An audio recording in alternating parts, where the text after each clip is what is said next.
అన్ని ఉద్యోగాలు ఇచ్చాం, ఇన్ని ఉద్యోగాలు ఇచ్చాం అని చెప్పుకునే రోజులు, ఆ దేశంలో ఇన్ని ఉద్యోగాలు వచ్చినాయి, ఈ దేశంలో ఇన్ని ఉద్యోగాలు వచ్చినాయి, మా కంపెనీ గొప్పతనం ఇది, ఇంత జీతం నుండి ఇంత జీతంకి ఇస్తున్నాం అని చెప్పుకునే రోజులు ఆనాడు. ఇప్పుడు మారిపోయింది సీన్.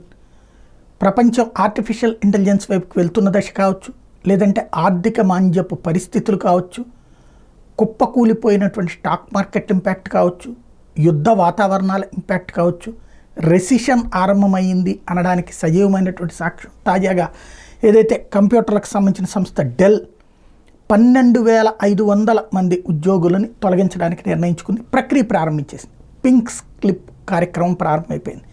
కరోనా టైంలో కూడా తట్టుకు నిలబడ్డటువంటి సంస్థలు ఇప్పుడు ఆర్థిక మాంద్యం పేరుతో ఉద్యోగాల తొలగింపు అయితే లక్షల్లో జీతాలు తీసుకున్నటువంటి వాళ్ళు అకస్మాత్తుగా రోడ్డు మీదకి వచ్చి ఏం చేయాలో అర్థం కాని పరిస్థితి, భవిష్యత్ ఏంటో తెలియని పరిస్థితి, ఈ రెసిషన్ ఎప్పుడు పోతుందో తెలియని పరిస్థితి.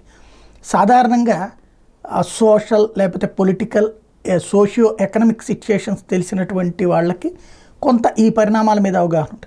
ఈ సాఫ్ట్వేర్ ఈ ప్రొఫెషనల్స్లో ఉన్నటువంటి వాళ్ళకి ఆ ఉద్యోగాల రాక పోక గురించి ఉంటుంది. వీటికి ఉన్న లింక్ ఇక్కడ మిస్ అవుతూ ఉంటుంది. దాంతో వాళ్ళు ముందు జాగ్రత్త చర్య తీసుకోరు. దాని ఇంపాక్ట్ ఇప్పుడు ఫేస్ చేస్తున్నారు, తీవ్రమైనటువంటి మనోవ్యాధి చెందుతున్నారు.